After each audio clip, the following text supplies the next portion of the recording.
Hey there, this is Andy Reynolds and my buddy Rudder here, my sidekick Rudder.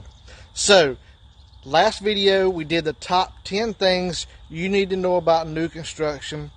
In our part 2 series, let's finish 11 through 20 things you need to know about new construction homes in the Carolinas, okay? So, we're over here in the subdivision, Lake Wylie.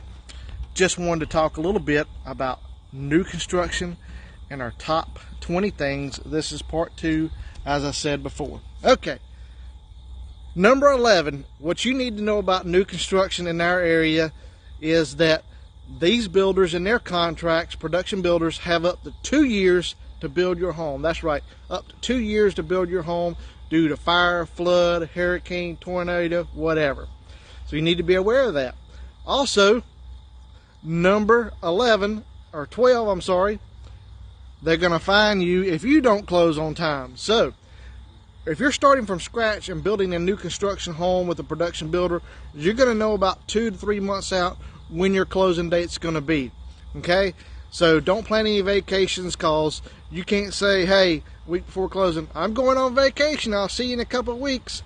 They're going to have stipulations built into their contract that's going to cost you money. If you don't close on time, they're going to fine you. Okay, so you need to make sure you're aware of that you have to close on time, but they have up to 2 years to build your home. Okay, number 13, deed stamps in our area are typically paid by the seller on resale homes. Not the case with new construction homes. They're going to make the buyer pay those deed stamps, or transfer tax as they call them. In some counties here in our area, it's $3.70 per $1,000 of sales price. Some areas it's $2 per $1,000 of sales price. So just be aware that the buyer pays those on new construction on 99.9% of production builders here in the Carolinas. The good news is they may pay some of your closing costs if you use their preferred lender and their preferred closing attorney.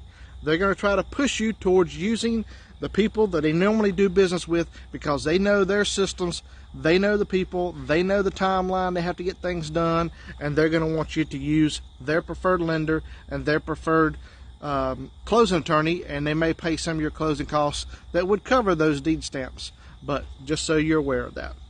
Also, when we talk about warranties and things like that, most of these builders are going to say, hey, you have a 12-month or 1-year warranty on this house. The trick is they don't reach out to you at 1 year and say, hey, 1 year warranty's up, what items we need to fix. No, they're not going to do that. You need to be proactive. About a month 11, make a list of things you think are warranty items, file a warranty claim with that builder so they can get out there and take a look at your house before that 1 year is up. Okay, number 16, landscaping is not a covered item when it comes to warranty items here. So if you go to your final walkthrough or the week before and you go to your walkthrough and you have a bush that's dead, a tree that's dead, grass that's dead, get that changed out then, or a letter from the builder stating they're going to have their landscapers change that out.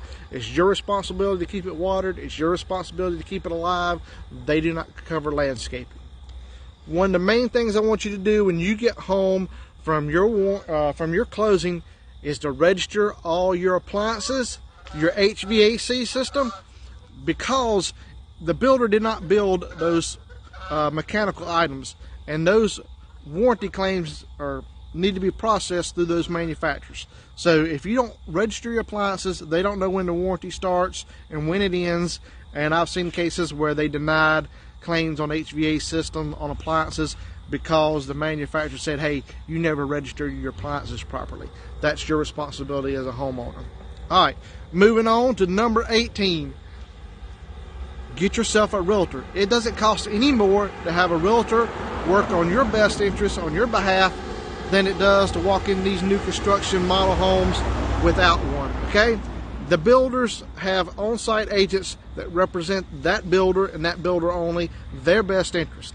Again, the builder pays the realtor fees on your behalf because they want realtors to bring the buyers into developments.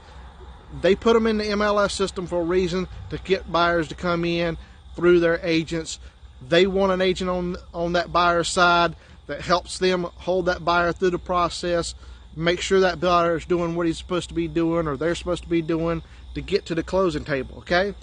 They can't discount a home $10,000 when they got 30 more to build down the street just like it, in the same model, different floor plans or the same variations of the floor plan. They all have to appraise. So they can't sell one for $5,000 less than the other one, because then they run into appraisal issues down the road. They can't have that. Also, when you go into these new construction homes, you know, you need to talk to your agent if they don't know. If you find yourself without an agent by mistake, try to negotiate upgrades. They're not going to discount the price of the home, generally speaking. A realtor can be able to tell you what the sales history has been going on in that neighborhood and can tell you if they have been and what to expect before you walk in there. And then they might be able to throw some extra incentives in there, like getting you a refrigerator, blinds, upgrades, and stuff like that. But the number one thing about new construction home you need to know about is get yourself a home inspection. That's right, a home inspection will save your butt. I've run into many cases where a beam was cracked, a rafter was cracked.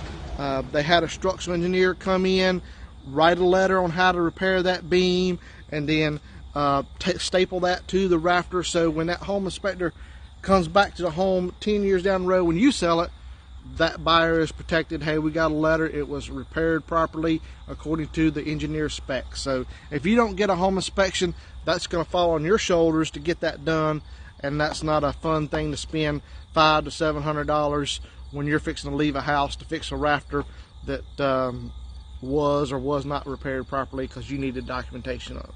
Hope that helps. Andy Reynolds, Keller Williams Realty. You can reach me at 704-763-7196. Love to help you out any way I could.